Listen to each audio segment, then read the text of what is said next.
Hi everyone, welcome to Minnie and Me on the Road. This is Minnie and I'm Christy, and we're super glad that you can join us again tonight. So, we've had a really busy weekend.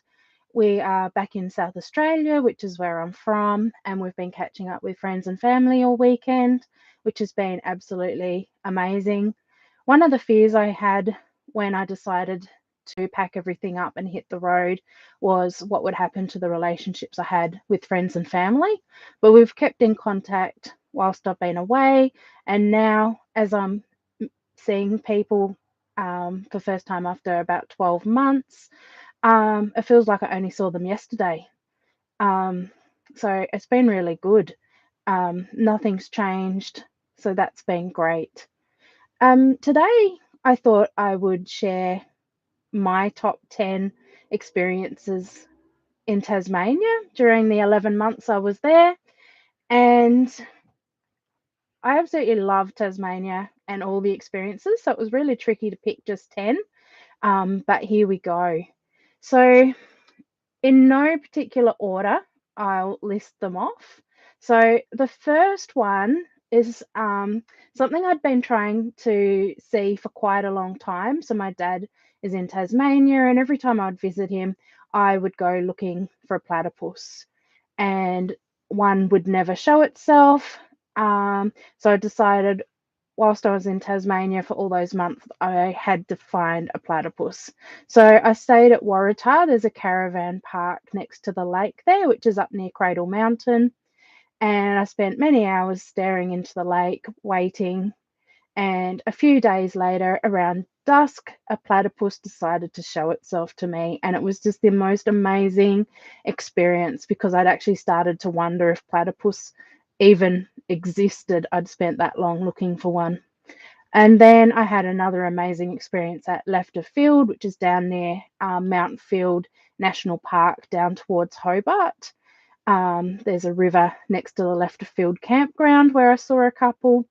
And then at Scottsdale, there's a free donation camp there, which has a lake right next to it. And I was camped right next to the lake, sitting in my chair, watching a platypus from my caravan. So it was just amazing. Number two was I booked a powered site at Great Lakes in October. And when I booked it, I thought it would be wonderful if I got snow whilst I was staying there. So then, as I was driving into the Great Lakes, it started snowing and I was unhitching in the snow. And it was just, again, a magical experience. I'd always wanted to camp in the snow, and here it was snowing. The next morning, I opened the blinds and we awoke to a winter wonderland. And it's wonderful. A lot of people wonder where they can take their dogs to see the snow, and that's one place in Tasmania that you can do that. Number three, when I was staying at Railton, I discovered that the Sheffield train ride was dog friendly. So we headed over there and had an amazing few hours on the train and the mini train. And I think the most amazing thing for me was the fact that I lost some of my self consciousness around doing that. So we were having a great time. Everyone else was having a great time, and it was just great to just experience that and not worry about what anyone else thought. So another amazing experience. Number four for me was seeing wombats on Maria Island. So Maria Island is off the east coast of Tasmania. It's a national park, and you get there via ferry, and there's just wombats everywhere. And it's just amazing taking photos and just sitting back and watching them in nature. Amazing. Number five for me was heading on the Tamar River Cruise with Minnie. So that's in Launceston, and it's a 50-minute boat ride, and it's dog friendly. And the day we did it, it was quite a warm day, and we sat out the back, and there was another couple with a dog as well. And having Minnie on my lap, cruising down the river, fresh air, another amazing experience. Number six. So this one, people ask in Facebook groups all the time about the Mona Museum in Hobart. and people are quite divided. It seems that people either love it or hate it. There doesn't seem to be any in between. I headed there on the ferry, so they've got ferries that go that are a bit of fun. They've got sheep you can sit on and monkeys and just a lot of fun. And then the actual museum is privately owned, I believe, and it's just a really interesting place. It's underground and um, definitely another great experience. Minnie had a day at doggy daycare so that I could go and do that because it's definitely not dog friendly. Number 7 was in Tasmania. I had my first off grid camping experience at Chain of Lagoons, and I know I've discussed it before, and I was really nervous about it. But then it was just an amazing 3 weeks at Chain of Lagoons on the east coast of Tasmania. I had some amazing night photography, met some lovely people, and again, it was just a really nice experience for me.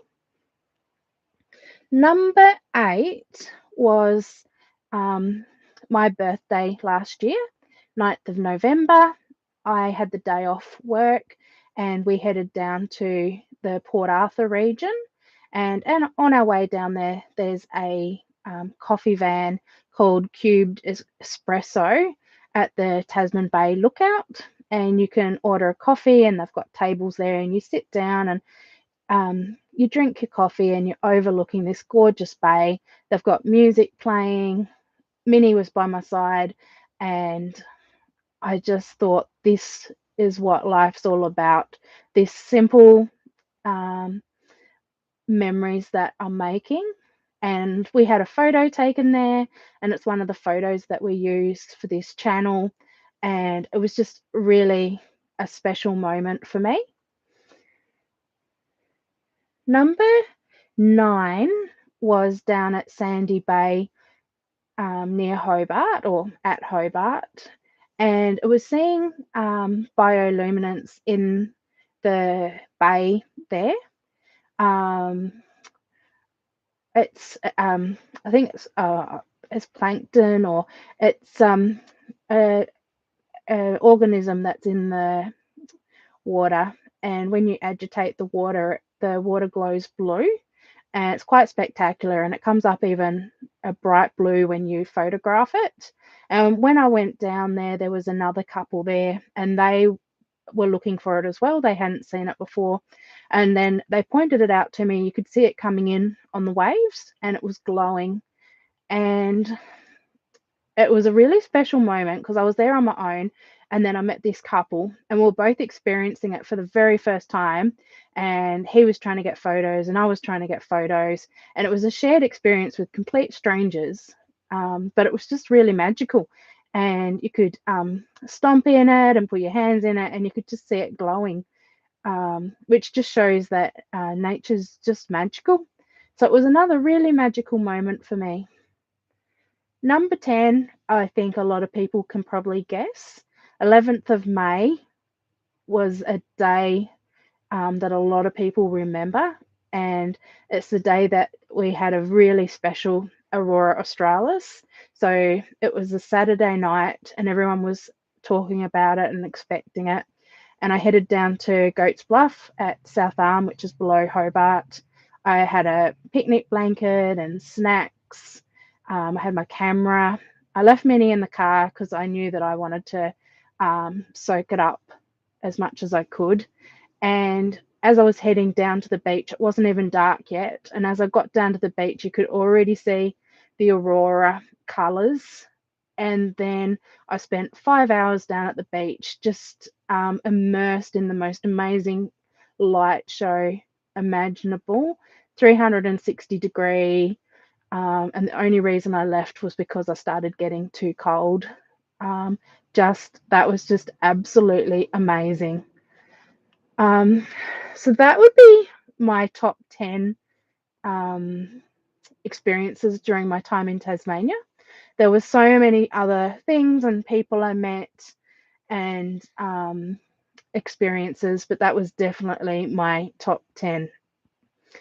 Wellborough definitely, I absolutely loved Wellborough region. That was another area. Um, we down at Wellborough, there was a lot of there was Mount Paris Dam. That was amazing to go there because Wellborough, a lot of people don't talk about that area. Branksome, um, that area was also where I found the Morena power station, which is an old abandoned power station that you can walk into and have a look around. Um, and that took quite a long time to see, so that was quite special as well. Thank you for joining us. Um, as there's no questions, we'll see you next week, and I really appreciate you joining us. Thank you.